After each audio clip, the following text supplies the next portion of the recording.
I hope I. Yes. Just to let you know, we are going to be recording this today because we've got quite a few clients who weren't able to join us. So we will be forwarding the recording to them after this. So firstly, just want to welcome everybody. Can you move forwards, Tracy, with the next slide? And I want to just introduce the team who are here with me today. Um, Many of you will know Tracy Lawrence. Tracy Lawrence has been my practice manager in both Montgomery estate planning and legacy protection planning for many, many years. In fact, we were just working out earlier today, we've worked together for 27 years. So know each other quite well, and I'm sure you know Tracy too.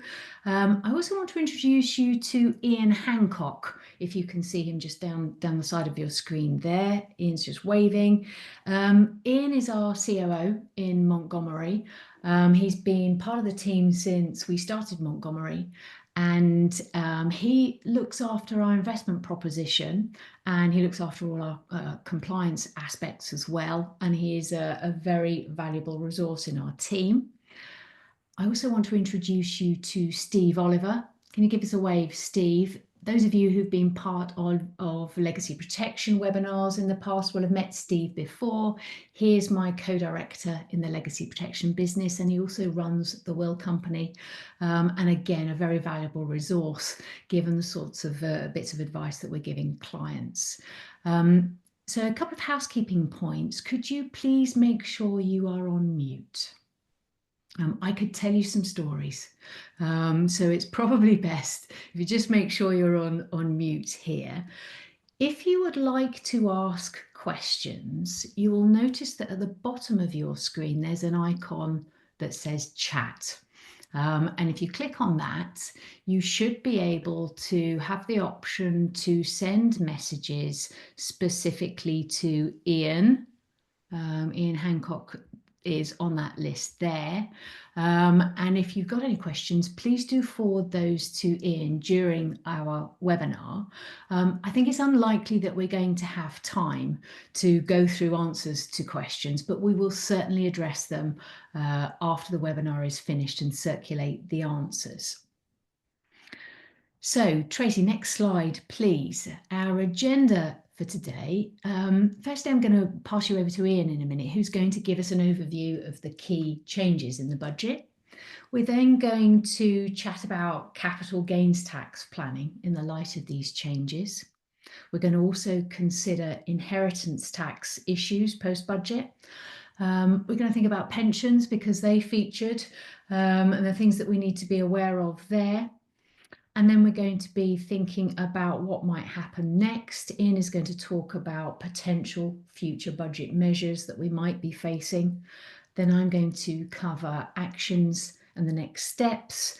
And then I'm going to introduce you to James Amy from Orbis Investments, who's just going to give us a bit of a view of the situation from a fund management perspective. So firstly, Ian, I'm going to hand over to you to give us an overview of those changes.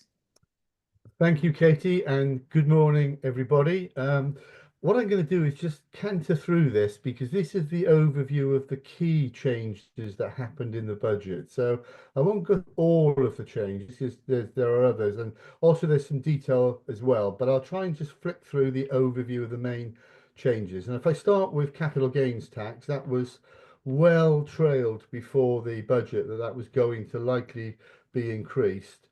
And you can see that the actual increases were probably bigger at the lower level. To go from 10 to 18% is almost a doubling of capital gains tax. So quite a big change. 18 to 24 for the higher levels. But the important thing is, well, they came into place immediately. There was a lot of speculation that they wouldn't come into place until the new tax year. So they came into place immediately, which I think caught a few by surprise. Inheritance tax is obviously one of the big ones, and Katie will talk today on that one.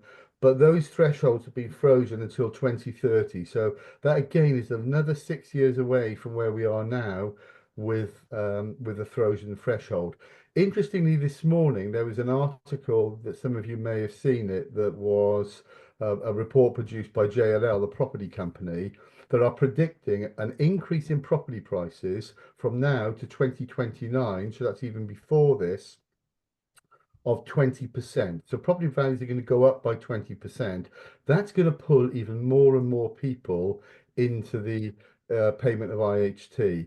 So the government, they are estimating that this change will bring another 4,300 estates into paying IHT. So what with inflation and property prices, this is going to have a big impact on people.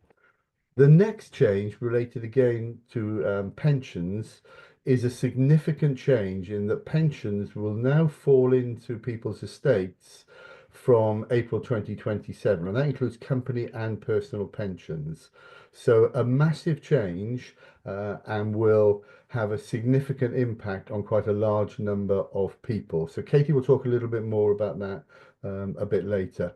Private school fees were well trailed, a lot of political debate about those, but again, they are coming into place. They will be subject to VAT. The predictions by the government are that school fees will go up by 10%. So they again, it's going to be quite a significant impact on individuals.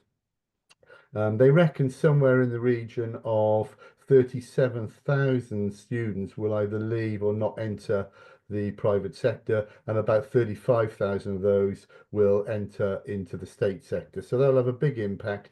The fact that they've introduced it in, sorry, the introduction was take place in January, again, took a few people by surprise. We thought that was potentially going to be September next year. So that will raise already another £460 million for the government just in that 3-month period.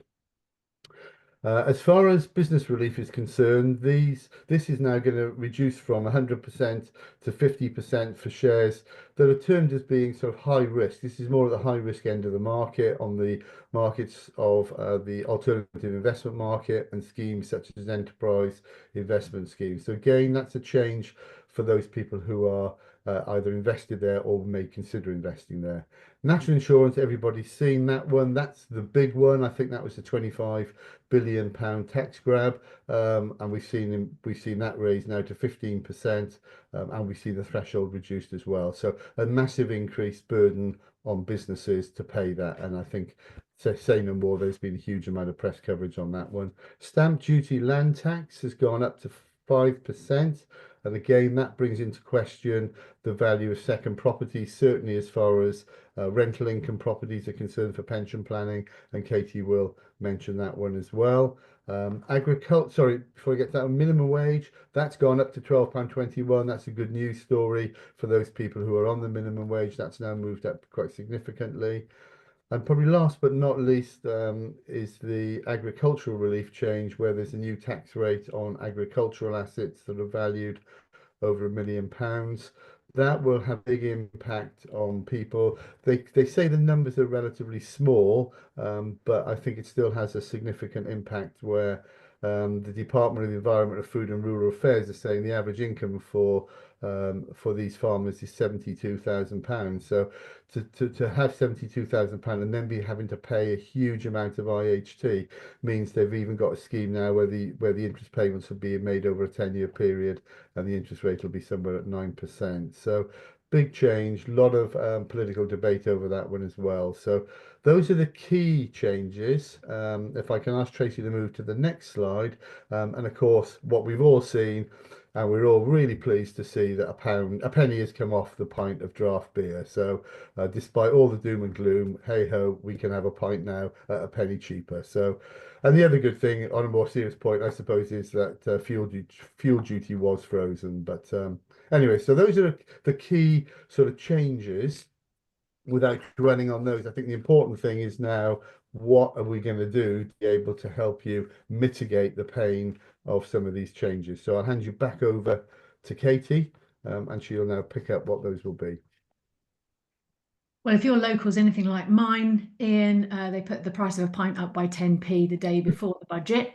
So thanks for the 1p off. Anyway, moving swiftly on. Inheritance tax. So just think about the freezing of those thresholds. When I looked it up yesterday, I was really surprised to see that that £325,000 nil rate band that we all get to enjoy for inheritance tax purposes was introduced in the tax year 2009-10. So by the time that the freeze is lifted, that would have been in place for 20 years. So, the impact of inflation is really serious there. And the government anticipating that it will affect 4,300 extra estates. I think that might be understating that somewhat. So we still got the £325,000 nil rate band. We also have the £175,000 residence nil rate band, which was introduced in the tax year 2021. And that is for people that are ultimately passing the value of a property down to their children. So we each have in that situation £500,000 worth of tax-free estate. So what are the potential ways of reducing our estate for inheritance tax purposes? Well, Steve reminded me yesterday during conversation that inheritance tax is often referred to as a voluntary tax, as much can be done to provide for it or reduce it. So many of you will have spent some time talking to me about some of these things in the past, but it's worth repeating a lot of these things. So gifting, that making gifts and living for 7 years continues to be a popular way of reducing the value of our estates. There are things to watch out for, though, when we're thinking about these.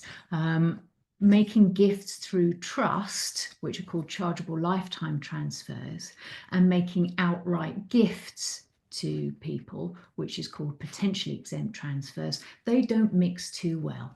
And so being aware of the fact that mixing those up during a 7-year period can actually extend that 7 years to a maximum of 14 years means that it's worth taking advice before doing a combination of those things.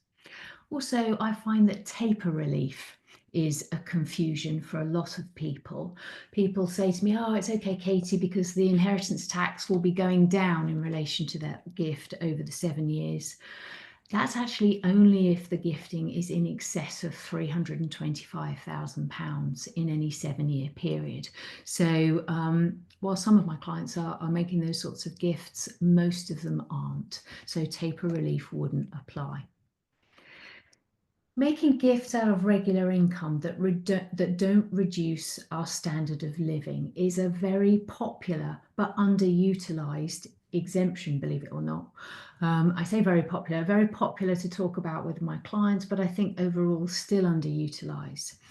If there's disposable income at the end of the month, helping family cover the cost of school fees, cover the cost of music lessons, pension investments, mortgage payments, all of those things would mean that those gifts are exempt immediately if they're coming out of income and not reducing the standard of living.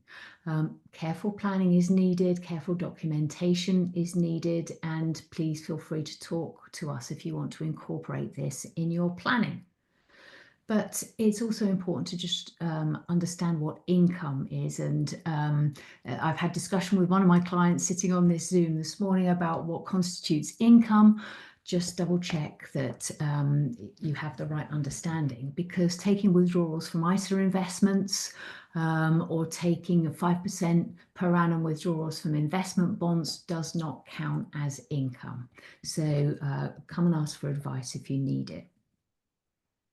Gifts to charities, these will always be exempt from inheritance tax, but I think it's worth mentioning that if you're leaving 10% of your net estate to charity in your will, then the prevailing rate of inheritance tax reduces from 40% to 36% for the rest of your taxable estate.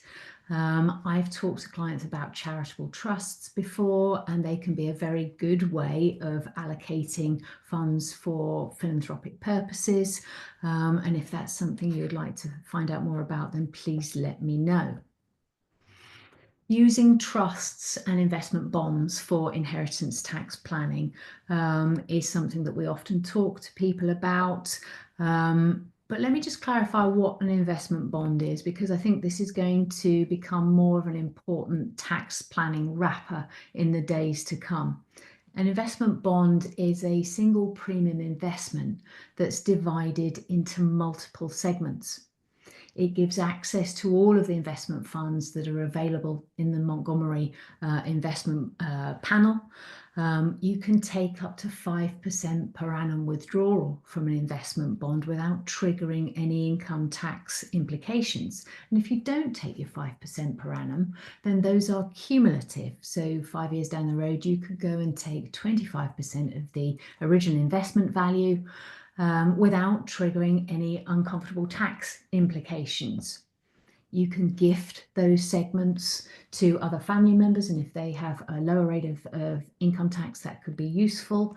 You could transfer the ownership of the bond to a lower tax-paying spouse, for example, before encashing, and you can wrap them in trusts for inheritance tax purposes as well, so that they are moving outside of the estate for inheritance tax. So I think a very versatile investment potentially for future planning.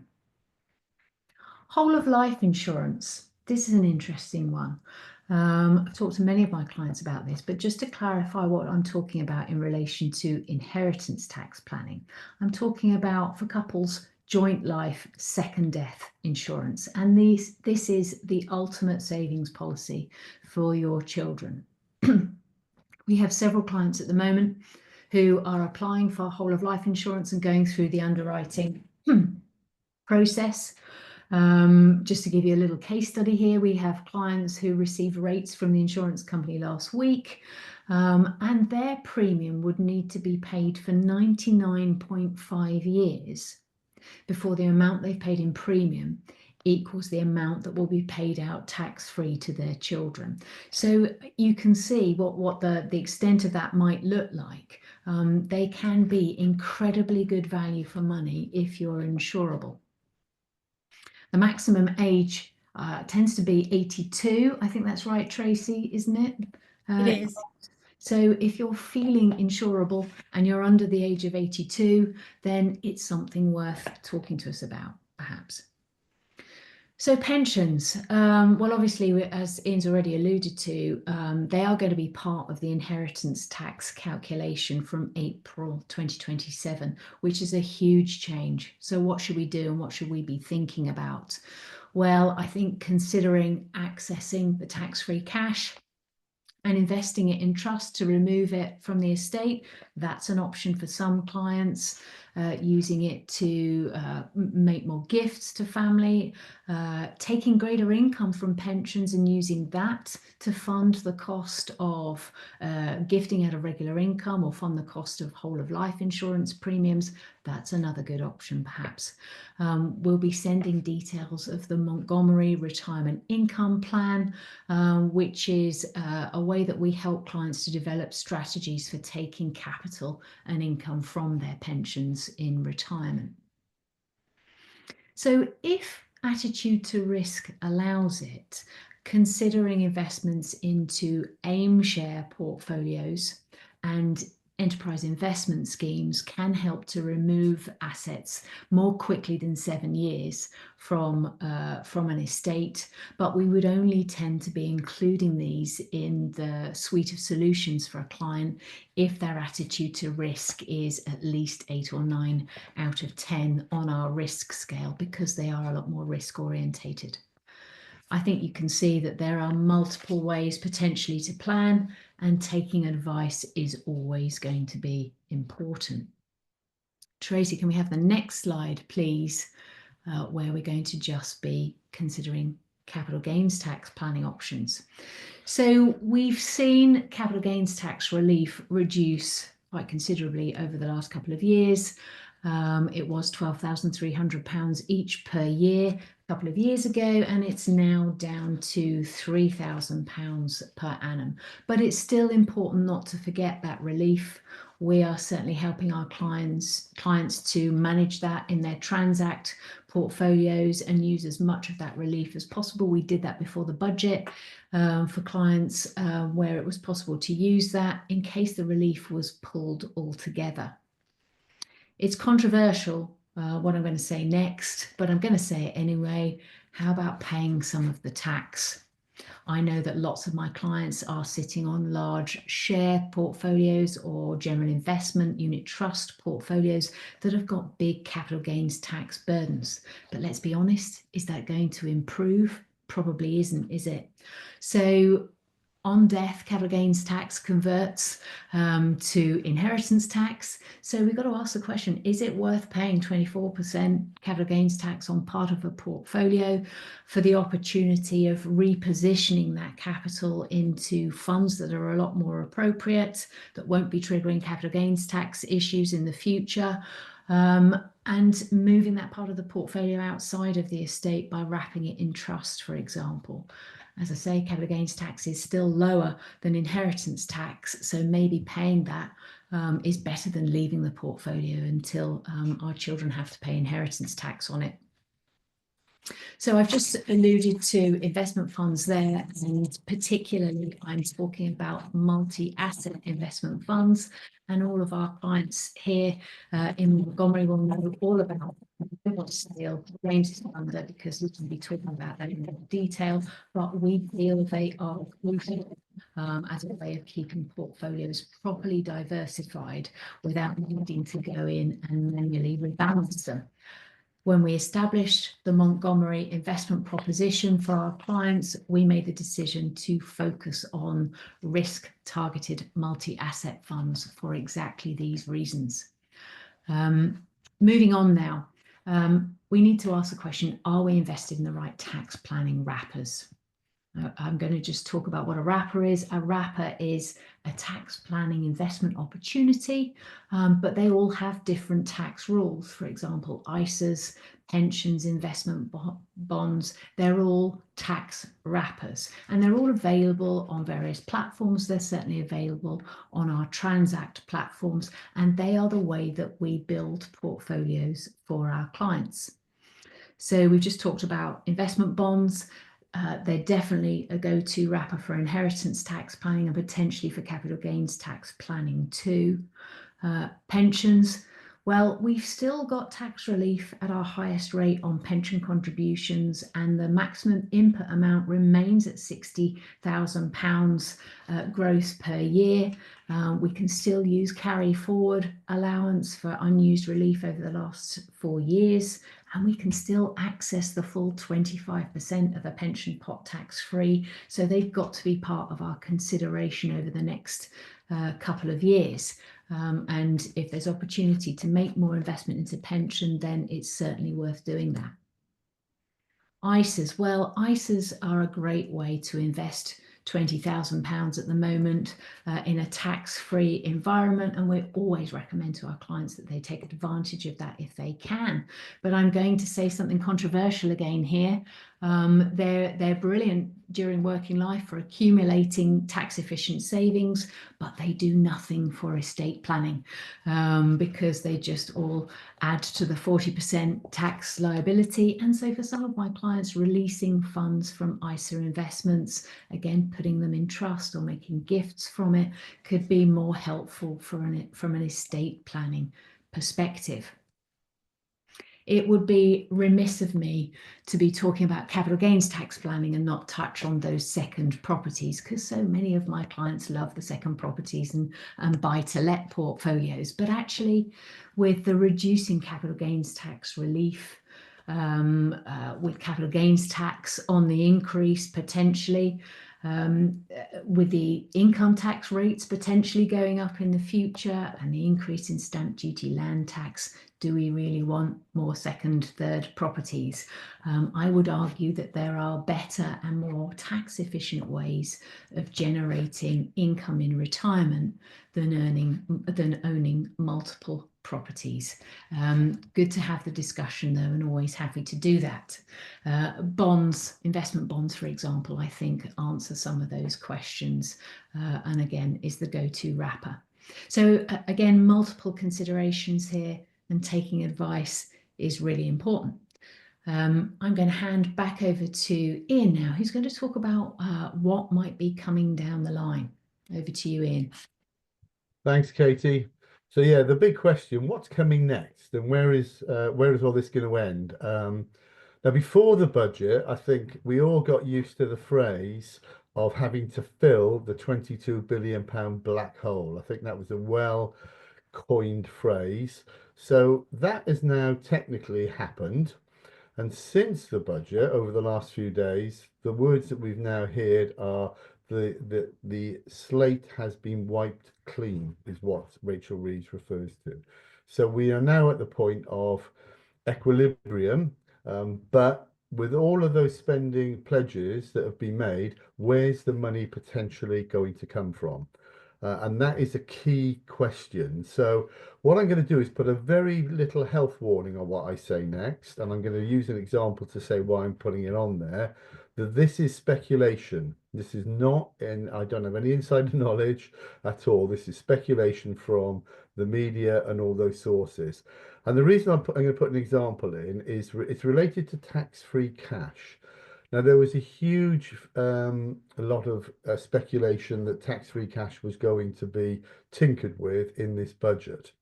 What happened was that there was record levels of cash withdrawn from pensions over the last 2 months. Now, what has happened is by people withdrawing that money out of their pension, it has immediately fallen into their estate for inheritance tax purposes. If they'd left it in their pension, it would have stayed out of their estate for the next 2 years until the new change about pensions comes in. So there's the first thing that's impacted clients. The second thing is that money that's been taken out is now subject to capital gains tax, assuming, of course, it's invested, even if it's put in a savings account, a high interest savings account, it will get taxed. If they'd left it in the pension, they wouldn't have been taxed. And thirdly, people who withdrew that pension money out who were working are now only able to pay £4,000 a year into their pension. So quite significant changes happened as a result of speculation. And that speculation drove fear, and fear, as we know, often leads to irrational decisions. So I wanted to just make that as a point, because what I'm going to do now is probably raise even more of those issues, but we don't want you to do anything and there's nothing for you to do immediately, but we wanted you to be aware of them. So in terms of pensions, I think this current government appear to have shown their colours that they don't seem to be on the side of pensioners. The winter fuel allowance withdrawal was probably the first thing and probably the most important example of that. So pensioners are not seen as incredibly favourable, and it looks like they are potentially up for implications when it comes to tax. Ross Alterman, who some of you may have heard of, is a name that she was the previous pensions minister under the David Cameron government, and she quoted this week with regard to pensioners that well, pensioners are where the big money is. Okay, so she's quoted that. And there's a lot of income that are controlled by pensioners, and also the baby boomer population is also seen as being quite a wealthy segment. So, what might they do? Now, I'll raise tax-free cash again. At the moment, the limit that you can withdraw out of a pension tax-free is £268,000, and that's because of the lifetime allowance limit. But the government may look to either scrap that completely, that would be a big move, or they may look to cap it. And a lot of reports were written by the IFS before the budget, I'm sorry, that they may have capped it to £100,000. So we watch that one really closely, that could happen. The input amount, the amount of money you can pay into a pension is currently £60,000, assuming you earn £60,000. But again, that potentially could be amended because, as you know, every penny you pay into a pension, you get tax relief on it. So therefore, the government may pull down and say, actually, we will reduce the input amount. So therefore, we don't have to pay out so much tax relief. The lifetime allowance is another one that the last government actually scrapped under Jeremy Hunt. He removed it. One could say it was quite a political move because it was at the time where they wanted the NHS consultants to carry on working or even try and attract them back, and they were being impacted by the lifetime allowance. And basically, it wasn't worth them working the extra to top their pensions because they were going to get hit with a penal tax situation. So we watch that one closely. We do think that could change going forward. The lifetime allowance may come back into place. Tax relief on contributions, again, very, very well trailed before. I think there was a sort of rumor running around that we would have seen the relief come as a flat 30%, whereas it's 20% and 40% for the higher rate taxpayers. But I wouldn't be surprised if that's one that they turn to going forward. But we'll watch that space. So lots and lots of opportunities to grab income and grab tax from pensions and pensioners.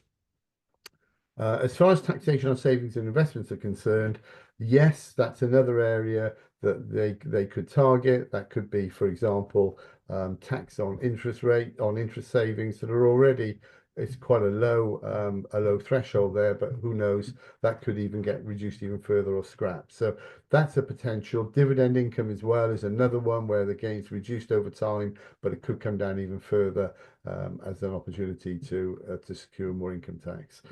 All around any reliefs and allowances, we've seen the government make a pledge that they won't increase any more income tax, VAT or national insurance. But hey ho, look what just happened to national insurance in terms of the thresholds. So, and I know that was employer led rather than employee. But again, you know, you're seeing some U-turns already in a very, very short period of time. If you watched the news this morning, you would have seen all the furor that's now attached to university fees and the fact that those are now going up in 2025. So there are some U-turns happening, and there are changes possibly coming down the line. So what I would say is that you've got a further 9 more Labour budgets to go. All right, so there's another 9 opportunities for further change. We don't know what those changes will be, and we don't know how impactful they're going to be on individuals. All I would say is the value of the relationship that you have with Katie and the ongoing reviews and all of that is so, so important that you don't end up either concerned, overly worried, or at worst, make decisions based on speculation. So anyway, with that, I hope I haven't frightened you too much. That wasn't the intention. It was just to give you some sort of feel for what could happen and why this conversation today and going forward is so important. So with that, I'll hand you back over to Katie. Thank you, Ian. We're now just going to touch on what our recommended action points will be post-budget. We always feel that reviewing wills and trusts is the start of understanding how an estate is going to be treated for tax purposes. So many of our clients are very much focused on intergenerational wealth transfer, and so that's a very good place to start. So keeping an eye on wills and what's happening there will always be important. We also think that reviewing the inheritance tax plan that we've done to date is going to be very important, particularly reconsidering estate valuations for inheritance tax purposes in the light of those pension pots being included. That's going to make a very big difference to a lot of people. Reviewing those tax wrappers. Are we including all the wrappers and the planning that we could do? Are we maximising the planning opportunity, maximising the planning opportunities that we've got? That is going to be something that we need to talk about. It's not here, but that joint life, second death life cover or whole of life insurance, that is definitely something that's worth talking about or looking at if you haven't looked at it before, ultimately ensuring the inheritance tax liability that will be applicable on an estate. It's worth finding out what the cost would be at the very least. And of course, reviewing investment portfolios, looking at the funds that we're using, the type of funds and assets that we might be using to build up our investment portfolios. Certainly, as we're considering those capital gains tax challenges, means that we want to review that and think about what might be a more appropriate strategy going forwards. And that helps me segue nicely into James's section here, quite a few of our clients have been invested in Orbis funds over the last couple of years. And I'm going so far as to say that quite a few of them have been very happy to be invested in Orbis funds over the last couple of years, because we've seen some standout performance, not just in Orbis funds, in many of the funds, but I'm delighted to hand over to James Amy now from Orbis Investments. He's going to chat for a few minutes about the benefits of using multi-asset funds, and he's going to discuss his thoughts about the future of investment planning. So, James, over to you. Thank you, Katie. Hello, everyone. Well, there's the title. Next slide, please, Tracy. So just very quickly about Orbis, I think the most important thing is, or two things. We've been investing globally for over 30 years, so we're an experienced firm. And the second is that we're privately owned by a charitable foundation. All the profits of the firm go to charity. But more importantly for you as clients, we aren't accountable to shareholders. We're accountable to you, first and foremost. And the second thing is we'll never be sold. And so we'll continue to invest the same way we have done for the last 30 years ad infinitum. Next slide. The fund that Montgomery have been using is the Global Balance Fund. If you look on the right-hand side, you can see over 1, 3, 5, and 10 years, the fund has been either first or second ranked in its sector, which is effectively a sector made up of multi-asset balanced funds. Next slide. So why multi-asset funds? I think I should probably explain the alternative is for your advisor to build a portfolio from lots of different funds, from different fund managers, each fund trying to invest in a different asset. Now, the reason for using multi-asset funds is not just CGT. Next slide. Within the fund, there are no actual CGT events. So all of your gains roll up over time. So it's a great way to avoid those CGT issues in the short term.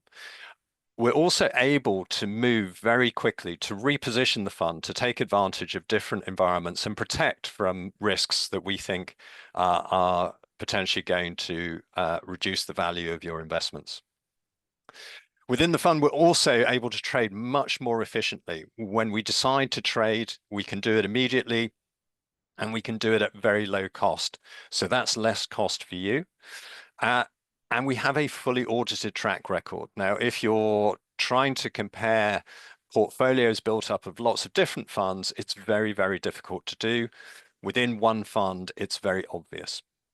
The next slide. So we were able to really diversify within the fund, and we have complete control over that. So the Orbis Global Balance Fund invests in equities, hedged equities, commodities, precious metals, government bonds, inflation-protected bonds, company credits, and cash. So you get real diversification all within a single fund. And finally, performance. So let's consider that. If we go to the next slide, here we have the average multi-asset balanced fund in red and the average traditionally managed portfolio. And what you can see is the average multi-asset fund has outperformed. It's doubled your money over the last decade, done 20% more return than the average traditional portfolio. But we can do even better than that. So if we look at the next slide, and here, kudos to Montgomery for selecting the Orbis Global Balance Fund. We've more than tripled your money had you been invested for 10 years. So it is possible to do much, much better than the average traditional portfolio by using multi-asset funds. And this decision by Montgomery to use the fund is also confirmed by independent research companies like Fund Caliber and the Advisor Center, who've also recommended the fund to clients and advisors. So next slide, please. So let's consider a couple of things. So a traditional portfolio might be built from equities and bonds. So let's look at equities first. Next slide, sorry. This is the way that Orbis thinks about investing. Over the very long term, equity markets are efficient. So effectively, the value of a company is reflected in the price that it is at on the stock market. But in the very short term, news and sentiment, so people can become very fearful or very greedy at different times, means that the price moves independently of the real value of the company. Now, if you do a lot of research, you are able to invest in companies when they are trading at a price much below what that company is really worth. And we call that the margin of safety. So that helps us to manage risk. If we think a company we're able to buy it at a price less than it's really worth, it's unlikely that the price is going to go much lower. It's much more likely that the price is going to rise significantly. And even today, where we think of technology companies as being very, very expensive and equity markets being expensive, there are lots of opportunity to buy really good companies at very good prices. Next slide, please. Perhaps more importantly and relevant to the budget is debt and inflation. And these two things can be very bad for bonds. So the next slide. What this shows us is the US government debt situation. Now, the UK is very, very similar. And what we see is over the last few years, debt has risen dramatically with events like COVID-19 to a level not seen since the end of the Second World War, when countries had to rebuild their economies. And unfortunately, what we're seeing from current policy, not only in the United States, but across Europe and elsewhere, is that debt is going to increase significantly. Now, the problem for governments is when debt gets so high, they end up spending a lot of money on actually paying the interest on already outstanding debt. And the way in which they often deal with that is they issue even more debt to pay off the existing debt.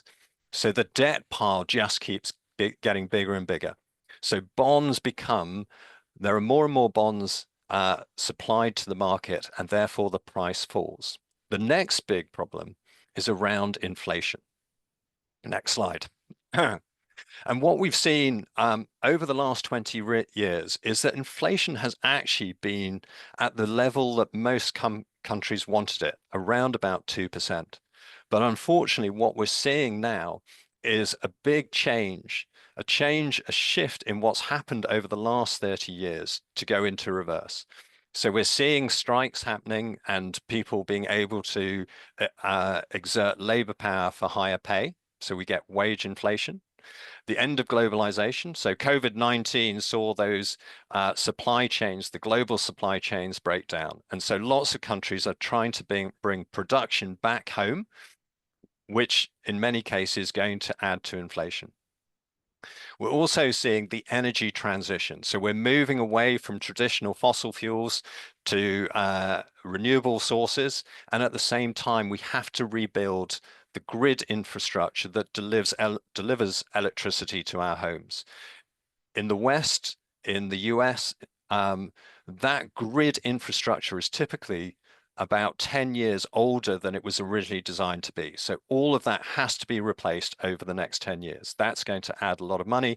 And of course, we've realized over the last few years that the world is not as safe and peaceful place as we had thought it was. And so lots of countries have committed to increasing defense spending. Now, defense spending puts money into private hands, but it doesn't increase the amount of goods and services available to consumers.